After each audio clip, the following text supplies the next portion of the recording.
One of the intelligence failures, and I must say our failures, was that we did not take Sadat all that seriously. I had two conversations, secret conversations with his national security advisor, one in France and one in the United States, in order to see whether we could get a peace process started. And we had intended to start one after the Israeli elections, which was scheduled for the end of October of that year. But Sadat, who had succeeded Nasser in 1970, had been threatening things for years. And in fact, when his security advisor met me the first time, he made a presentation at the end of which he said, if we succeed, the president will invite you to Cairo. And I wrote a little note to one of my associates sitting next to me, and I said, would it be impolite to ask him what the second prize is? So this was the political background. When I became Secretary of State, which was at the end of September, 2 weeks before the war started, I found out that the State Department had an intelligence research unit, which I had not been aware of. So I came in on the first Sunday that I was Secretary of State to read some of their reports. And I found that they were reporting that there was a concentration of Syrian divisions on the Golan Heights and of Egyptian divisions along the Suez Canal. And so I asked them what it meant. I asked the CIA what it meant. I asked the Israeli intelligence how they interpreted it. They all interpreted it as bluff and maneuvers that would not amount to anything. So I asked them to make a report every other day, every 2 days, to see. And every 2 days they reported the same thing. These divisions are still there. They're not doing anything particular. And so I went off to the UN. And this is why there's so much on the telephone, because I had to handle the first part of the crisis from New York. And right through, then on Thursday, I mean, I'm talking now about intelligence failures. On Thursday, the war started on a Saturday, Yom Kippur. On Thursday, we got a report that the Soviet dependents in Syria and Egypt were leaving the country. And we asked the intelligence people what that was due to. It said, well, there must be one of these quarrels between Arabs and Soviets. Nobody asked the question, who could be quarreling with the Arabs, with Syria and Egypt simultaneously, that would evoke this. Synchronized anger. So when that phone call came in at 6:15 in the morning, the first thing that Cisco, who brought me, he was the Assistant Secretary of State for Near Eastern Affairs, Undersecretary for Political Affairs, when he came in, he said, if you get on this right away, were his first words to me, if you get on this right away, you'll get it under control. Well, by that time it was way out of control. The Egyptians were getting ready to go across the canal. The Israelis sent us a message saying, assure the Egyptians that we have no intention of attacking, so if they're attacking because they're afraid of us, there is no need. And the first, so I asked the emergency group in Washington, that was called Washington Special Action Group, to meet to assess that situation. And their assessment was that probably Israel was starting this, because the mindset was that this could not, that the Arabs were not in any position to start a war. So we spent, it can be traced in the book, the first 3 or 4 hours of the war analyzing who had started it.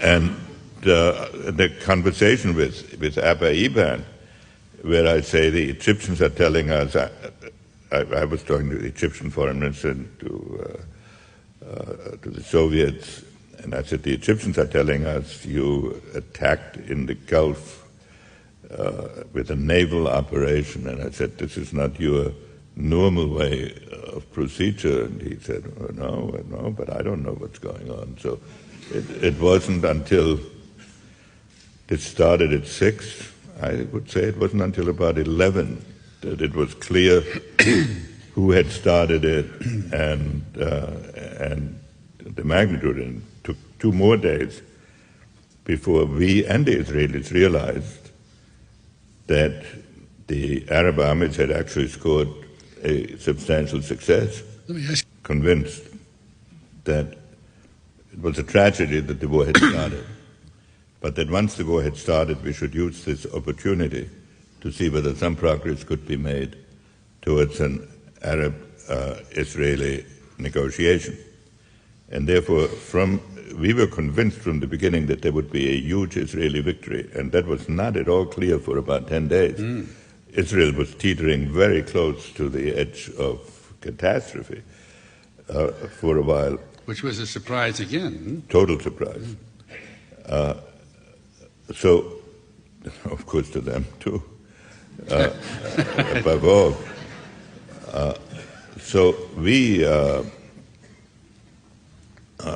I said it's the objective immediately that we would attempt to restore the conditions when the war started, so that if Israel advanced, we would use our diplomatic influence to return them to the starting point. And we were asking the Soviets and others to support us at a time when the Arabs were gaining, to support a ceasefire resolution on the basis of the pre-war lines. That also had the advantage that it forced the Soviet Union into a very difficult position. They probably agreed with my analysis that Israel would win, but if they took our proposal and supported it, they would be telling their Arab allies that they had to give up territory that these allies considered their own, and which was not contested as being their own. And I had some painful conversations with the Egyptian foreign minister. Said, how can you ask us to go back? But at any rate, this was a position that we had at the beginning, to which we could then return when the tide had turned, and that put us in the position where all the parties had to deal with us, and where our basic theme was, to the Arab side, you can make war with Soviet arms, but you have to make peace with American diplomacy. And this turned into a situation where we gradually then pushed the Soviet Union influence out of the Middle East, but it was. I think Soviet. The history was that the Soviets had, at one point, put 20,000 of their military personnel into the Suez area, and that the whole air defense of Egypt SAM missiles there was a belt of SA-3 missiles, SA-2 and SA-3 missiles along the Suez Canal.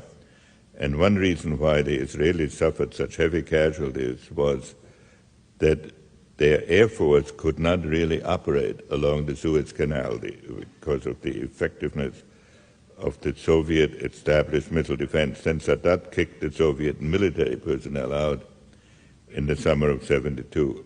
The Soviets were caught in a dilemma. They had the dominant position in Egypt and Syria when the war started. But they also were very eager to maintain good relations with us. And so under the détente policy that was then going on. So they were torn. They didn't want to give up their allies. They didn't want to give up the relationship. They probably knew that the war was going on, would happen. They didn't want to warn us. They claimed afterwards they pulled out their personnel to give us a warning, which we didn't catch. That may or may not be true. But I think the Soviet policy did not have a clear line during the crisis, and that was a great opportunity for us. They were encouraging, and they did start on the second or third day. They started an airlift of their own to help mostly Syria, but some into Egypt. I wanted to prevent two things. One, a huge crisis with the Soviet Union when the vice president was in the process of resigning, and Watergate was building up, and Vietnam had just been, at least temporarily, put behind us. And secondly, I wanted to prevent the Soviet Union from appearing as the protector of the Arab world and to split and to isolate us in the defense alone with Israel, with the European countries also opposed to us. And therefore, I try to induce the Soviet Union to join us in some UN effort on a ceasefire, and I put forward that proposal, which would have required some Arab withdrawal in the first few days of the war. And I kept the Soviets rather well informed of what we were doing so that we could restore the military situation. At the same time, we were beginning almost immediately some military resupply of Israel at the beginning, primarily with high-tech equipment. And you remember, I have to repeat, the war started on a Saturday. We thought that by Wednesday, Israel would clearly have the upper hand. And so that all the maneuvers in the first week were designed to permit that situation to evolve so that we could then emerge as the mediator. Right.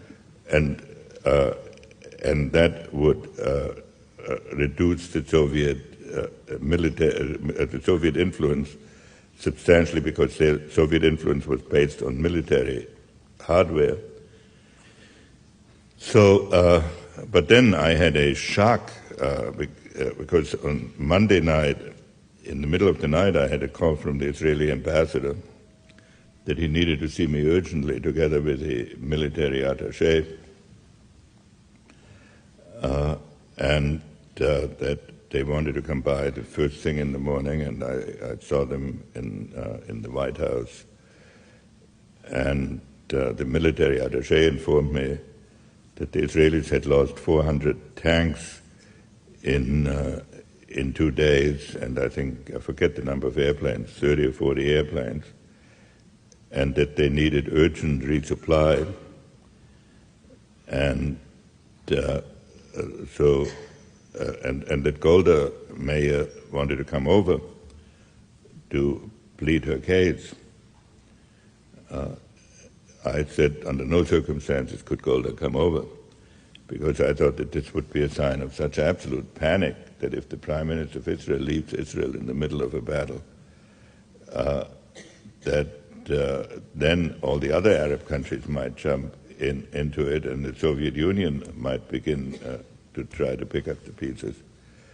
And that I would let him know by the afternoon what our reaction would be. And so we met during the day, President Nixon and advisors and myself, and we told the Israelis, well, we were shipping all along whatever the Israelis could carry on El Al airplanes.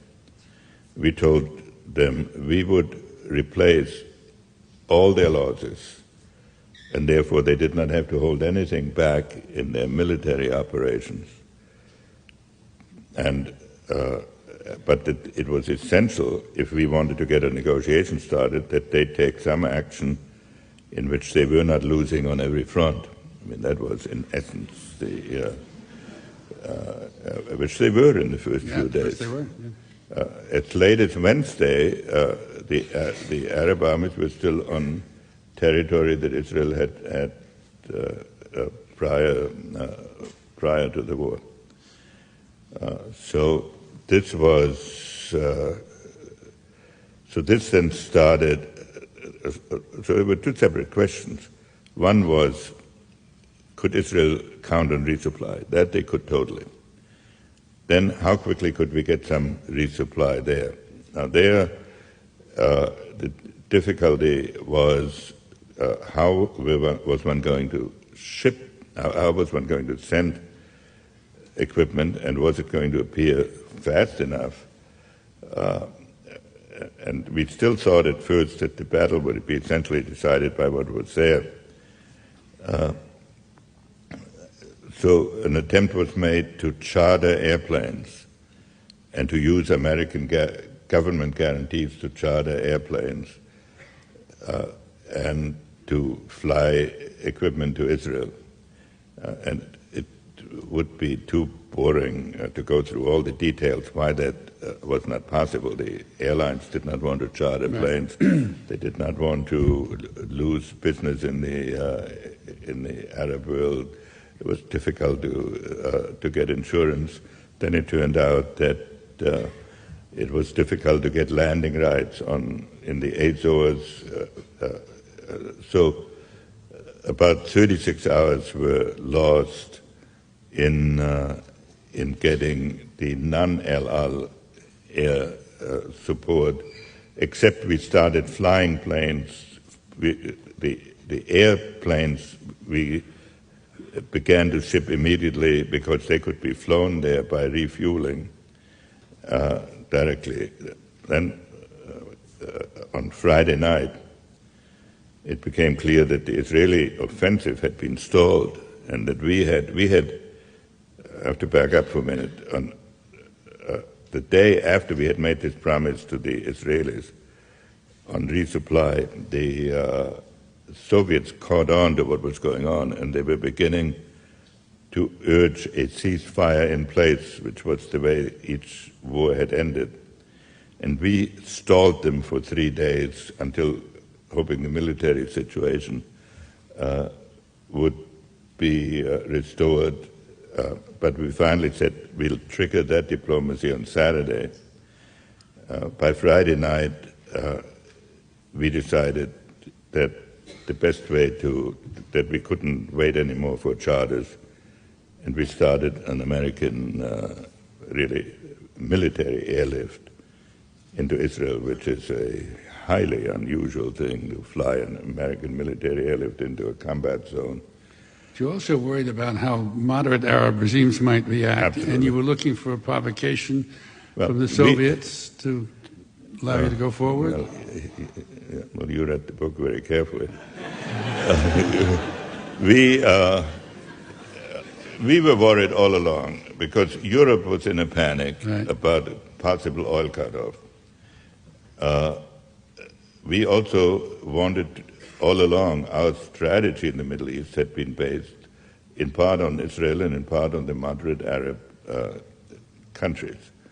And we did not want the radicals to run wild as a result of an American airlift. So we maneuvered in some part on the ceasefire negotiations in such a way that it looked as if the Soviets had failed to deliver. And then, and it may not be all this attractive, our airlift was already going. Mm-hmm. And had already been flying for 15 hours, but it took a while to get to Israel. So by the time we told the Soviets that we were doing an airlift, as a result of their transgressions, the fact was we had already started it. The fact was, whatever the formal diplomacy was, if we could not get a negotiated outcome then, one had to wait until there was a clear-cut military decision. And so then the second week was spent on waiting that clear-cut military decision to emerge. The Egyptians made a military mistake of moving 2 of their armor divisions outside the protection of their missile defense. So they lost in one day 300 tanks of their own to the Israeli Air Force. And then the battle turned entirely, and the Israelis... not always with the help of Golda Meir. No, there were 2 aspects to this. The first was the Israelis scored a big victory by going across the canal and in effect tearing up that missile defense shield. Then an urgent ceasefire was made. I was in Moscow. I flew from Moscow to Tel Aviv to symbolize our continued interest in Israel and to work out the exact hour of the ceasefire. And unbelievable as it may be, here's Cairo and Jerusalem are, 500 miles apart. It took us an hour or so to figure out the time difference because there was no... so anyway, this was done, and when it was done, I left. And on the way back, while I was in the air, the Israelis jumped off again and trapped the Egyptian Third Army, which had not been trapped before. And so I arrived back in Washington thinking we had a ceasefire, and the Egyptian Third Army had been trapped. Now, we had maneuvered against the Soviet Union, but we did not want to inflict a total humiliation of going to Moscow, going to Tel Aviv, making it look as if America colluded in this maneuver. And I did not think it was either in the interest of Israel to have to destroy the Third Army, which could fairly easily be reconstituted with Soviet military help, and overthrow Sadat. By that time I had developed a respect for Sadat because during the war, which I should have mentioned earlier, during the war, from the first day of the war on, he and I exchanged messages. And even while we were resupplying Israel, I would send him messages saying, now remember, you will need us when this war is over, and please conduct whatever you're doing in such a way as to make it possible for an American peace offensive or peace process to start. And he never unleashed the mob against us the way Nasser had in 67. So for all of these reasons, we thought that a solution had to be found to the problem of the Third Army. Before we could turn to the solution, the Soviet Union threatened to send troops. They got really angry when they found out they'd been had, didn't they? Well, yes, we did not conduct our diplomacy in order to No, I understand. to trick them. We wanted gradually to push them out, but they were very angry to have me there, go back via Tel Aviv, and then so they sent us a message. It was on a Wednesday night that they moved massive naval forces into the Middle East, into the Mediterranean, and they sent us a message threatening, saying that they and we should send a joint military force, in effect against the Israeli trapping of the Third Army, and that if we did not join them, they would go alone. And they had stood down 10 of their 12 airborne divisions, which is a sign of mobilization. And so we did not respond to this message until we had put our military forces into a state of sufficient alert to be noticed by Soviet intelligence, and then we replied. And then the Soviets pulled back and said it was enough if we each sent 50 observers. And we cut that down to 20 before it was over. But then this was Thursday. So Friday, what I urged the Israelis to do was to permit a convoy of food, water, and medicine to go to the Third Army, but otherwise keep the positions as they were, keep the Third Army trapped, but not starve them to death. And this the Israelis, by one means or another, managed to avoid doing. And so comes Friday, we get a message from the Russians that a hotline message was coming. And that usually means it gets there within 5 minutes. That's why it's called the hotline. And in fact, it turned out that we didn't get one for 4 hours, so we thought, here we're building into another crisis. And so we decided that we could not have a nuclear crisis every 48 hours on an issue which needed to be resolved in everybody's interest in the way we had proposed. So we sent a message to the Israelis saying, we sent a message to the Egyptians urging direct talks between Israel and Egypt, which had never happened before. And we sent a message to the Israelis that if by 8 o'clock the next morning they had not let that convoy through, we would have to vote against them in the UN. There were groups in our government who wanted to resupply the Third Army with American airplanes, which I opposed. Well, I can assure you, we got a message from Golda Meir, which was not exactly friendly in response to this. And while these exchanges were going on, the Egyptians accepted our proposal to have direct negotiations with Israel.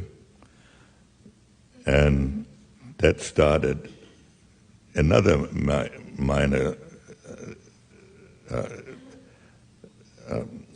crisis, because there was, well, shall we say kindly, a misunderstanding as to exactly where they were going to meet.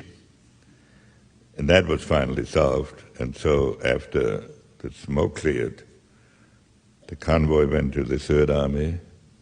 There were the first direct talks between Egypt and Israel, and out of this 3 agreements emerged, culminating in the peace agreement. Golda could be a pretty colorful character. What was it she said to you about we're only a tiny little nation? Well, here we had run an airlift, which is not the usual thing. We'd run an airlift, we'd resupplied them, we'd gone on nuclear alert. So we had certainly shown our support. And she said, well, we're just a little country. And if you want to tell her, if you and the Russians want to agree among each other about our fate, when all we asked her to do was to send one convoy with food and water through lines that would continue to be controlled. But on the other hand, I adored Golda. And she was tough, she was heroic, she was stubborn, but she also had, when she understood the necessities, she fought for them with great courage, and I think she's one of the most remarkable people that I've met.